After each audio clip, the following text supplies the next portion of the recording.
Hello and welcome to Blackphoenix Entertainment. Tonight we are going to talk about the Can Am on-road 2024 launch for its Spyders and Rykers. And those familiar with the channel know how I am. I don't pull any punches. I'm very honest, very blunt with things. I don't pick sides. I just tell it how it is. Those who aren't familiar with the channel and you're here for whatever link that you clicked on, that's what you got to be prepared for, because you may not agree with everything I say. I just want to say this is my opinion. This is how I feel about this launch. This is how I feel about BRP and Can Am and how they launched the 2024 lineup. I'm just going to say it outright and then I'll get into details later. I think this launch is worse than last year's launch, 2023 launch, which wasn't great at all. So the bar is very low. It's just, it's sad. That's the word I want to use, is sad. But what I'm going to do before I start getting the details, I'm going to run down a list of 11 things that I was able to pick out from this whole launch from Can Am, because finding information is tough. They made it tough, and I'm going to get into that later. But let's just talk about the individual things, and then I'm going to break it down more into detail. So first thing, obvious thing for the Spyders, all Spyders across all the lines, a new 10-inch display, LCD display, touchscreen with Apple CarPlay. Okay, cool. We get a new display. That's fine. I question just the Apple CarPlay. There's a lot of Android users out there. Worldwide, it's still like 70-30 for Android users. In America, I think it's closer to 50-50, just the way Americans are with Apple products. But I would have just done the 10-inch display and left the CarPlay out of it, and maybe done that for the next model year, or just not done it at all, or something like that. Because now you're getting the Android users like myself. I'm an Android user. I have no use for this Apple CarPlay thing. So now the 2024 Sea to Sky, every year they change the color, which is cool. I like that. I like that every year, the highest end RT model Sea to Sky is different. So you can look at it and be like, oh, that's this year, that's this year. They're doing a Vegas white and mocha. Not bad. I don't care about the white color looks nice. The black seat, the two-tone seat is a little iffy. I think that's just gonna be personal preference. I myself, it is what it is. It looks a little off. I would have gone with a less conflicting color for the second color on the seat, but it is what it is. People are going to like it. People aren't going to like it. It's one of those decisions that kind of... I totally understand it. No matter what you went with, someone wasn't going to like it. Now, big one.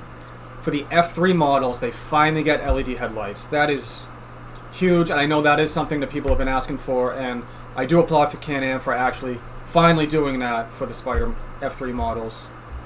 Now, along with the 10-inch display, the handlebar functions have changed to control the new 10-inch display. That makes sense. You need new buttons. This is interesting. The starting sequence is now similar to the Ryker. So for the Spyders, it's now going to have the same starting sequence as the Rykers. And if you're not familiar with it, you start it up, you get the display that comes up, you roll the throttle forward to get the display to go off, and then you start it with a button. So apparently all Rykers, all Spyders are going to be started that way. The other interesting thing with that is the reverse sequence is different. There's no more button. There's no more big R button for the reverse, apparently. So you downshift down to reverse, and to get to reverse, I guess you roll the throttle forward. Again, there's not a ton of information on this. I got this from a post somewhere. I'm assuming that's how it works, or is going to work. I guess as we go along, we'll find out really how it's going to work, but that's just my guess. Apparently a major thing that they had to write down was they are hiding the radio antenna under our cowling panel. Okay, I don't know, people were complaining about the radio antenna, but apparently they were, so that's hidden, which is fine. We get smoother line, you don't have this weird antenna sticking up. Is what it is. All F3s now come with the Sport Grill standard.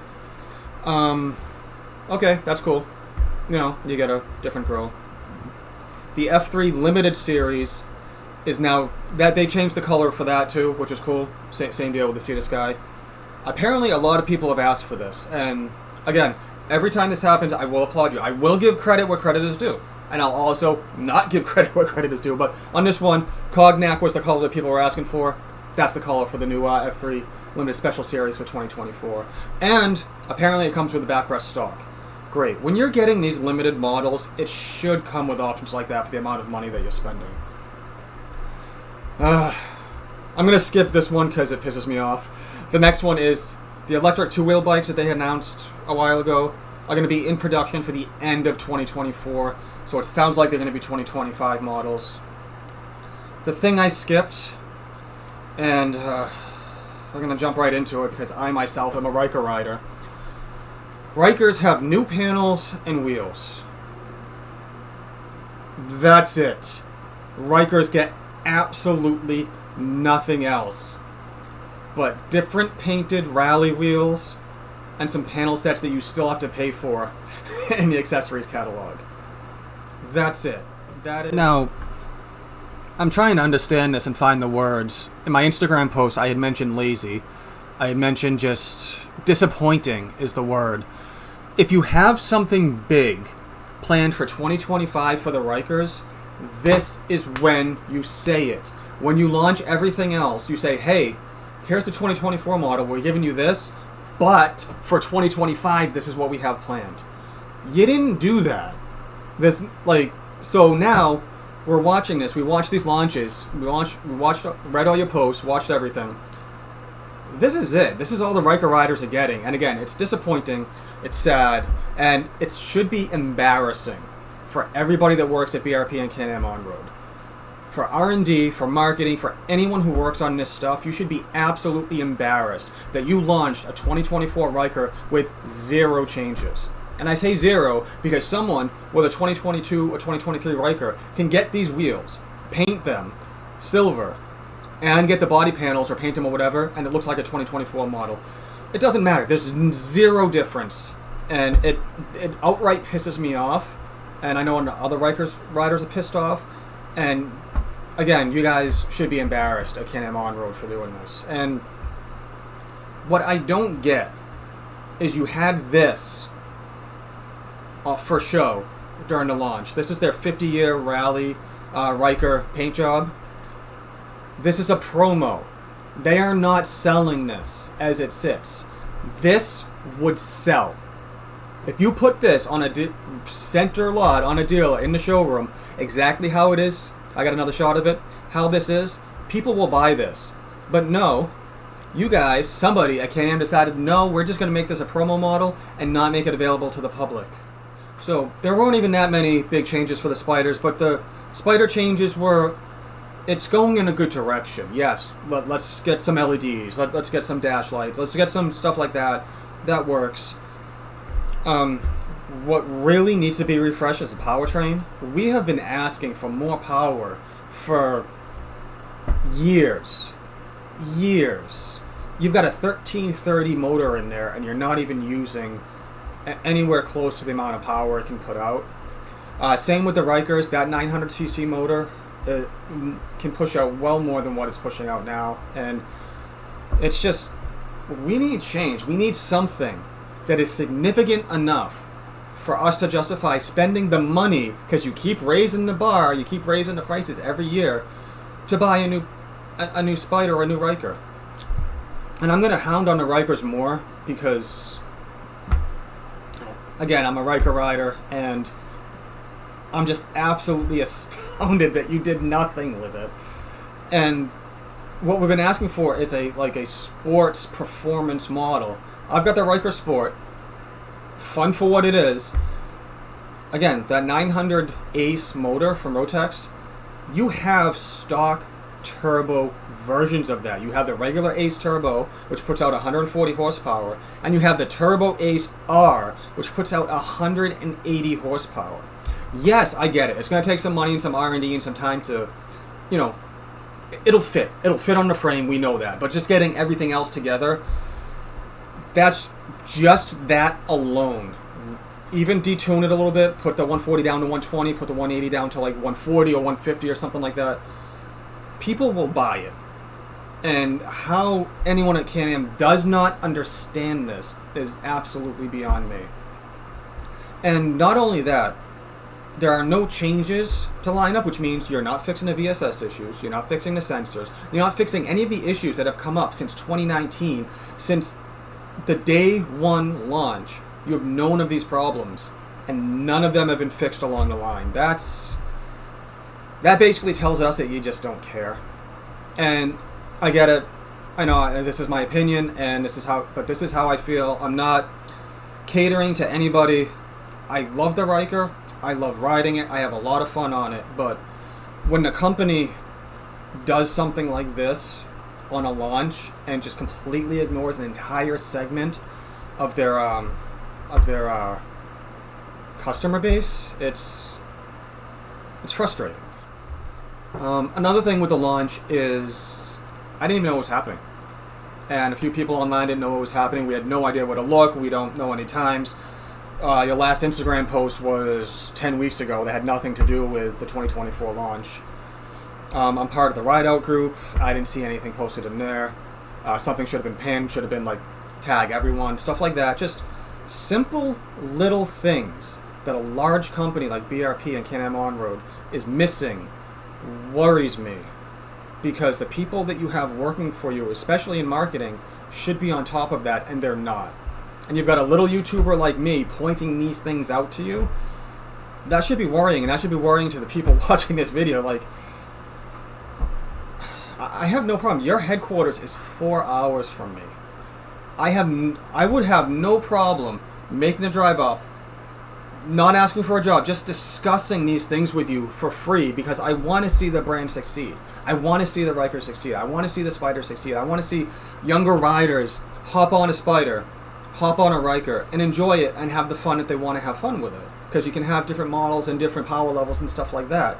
But, you know, it's just, again, frustrating. It's just the word.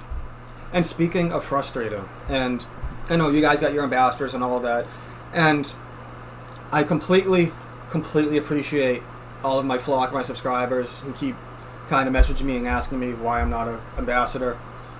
I totally appreciate it. I feel bad for the ambassadors that were at this launch, because they were live, and you're going down the comments, and even comments in the videos. They had to dance around some of these questions, especially about the Ryker, and I felt bad about one of the ones I was watching live, because you could tell they like waited. They're like, oh no, how do I answer this question about what's changed on the Ryker, because nothing changed. So you're putting this ambassador on the spot live at the event with live comments going, and they got nothing to tell these people. So they kind of had to dance around it, and that's not cool. That's not cool to do to your ambassadors and stuff like that. So it's just, in my opinion, I just think it's a big fail. Just totally. And again, I know people are going to disagree with me, and that's totally cool. If you guys love it, great. I'm just saying from my point of view, and from what I'm looking for in a company and in a bike, and what I'm expecting from reveals and big launches, it just wasn't there. So like I said earlier, I have absolutely no problem talking, communicating, working with Can Am, telling them exactly how I feel, and you know, different things that we could do. Like I said, I have no problem going up to the headquarters. So the offer is out there. If you guys want to take it, take it. If not, that's fine. But you have to fully understand. Yes, I don't speak for 100% of the Ryker population. I don't even speak for 100% of the Can Am population. But we are part of your customer base. There is a part of the Ryker community that loves modifying things, loves racing these things, loves riding them spiritedly, and just doing fun stuff, doing burnouts, doing some donuts, doing some drifting and stuff like that. And I feel like you've seen that segment and you're ignoring it. Again, my personal opinion, and just from what I've seen and from what I've talked to with my fellow Ryker riders, but I think that can change. We can turn this around. We can totally turn it around for 2025, 2026, and get the program going and stuff like that. So again, offers out there. Can Am On-Road, you want to take it? I'm here. You know how to get a hold of me. With all that being said, go down there. I'm waiting for these comments to blow up. I'm also waiting to get banned from the rest of the groups that I'm a part of. That's a whole nother story. I have a feeling by the end of this year, I'm going to be the black sheep of the Can Am community. I don't know. I'm just telling you guys how I feel. That may not happen, but it's kind of the trend that's been happening to your boy Blackphoenix recently. So go down there, do the commenting, let me know how you guys feel, let me know how you feel about the launch, and let me know if I'm totally off base. If I am, that's fine, and tell me why. Don't just be belligerent and just be like, and do all your comments. Do a legitimate argument, and we can have like a conversation, and I'm totally cool with that. And while you're down there, you know, subscribe, support Blackphoenix Entertainment. Go down there, share this out, because the more people who see this, maybe the more people we can get to get the ball rolling, the more voices of Can Am, and might be able to get some change going for the Rykers and Spyders. And in my description, I got some really cool stuff for you guys. BLRtuning, he does some really cool stuff for Spyders and Rykers. Got a discount code for him down there. You guys can check that out. Some cool 3D printed stuff from Untitled Customs. She does awesome work. I got my Blackphoenix merchandise. You can support the channel. I got my hoodie on right now. And I'm collecting a donation through my Ko-fi page and selling BPE hats for 20 bucks. All of that from the Ko-fi page and the hats, 100% of that goes to Moby Kit Rescue to save the kittens for their volunteer shelter. With all that being said, it's a lot to take in, a lot of honesty, and a lot of bluntness. And again, I appreciate everybody sticking with this, and hopefully our voices will be heard at some point, and we can get this turned around. So, thank you for rocking with the flock. I'll see you guys in the next video.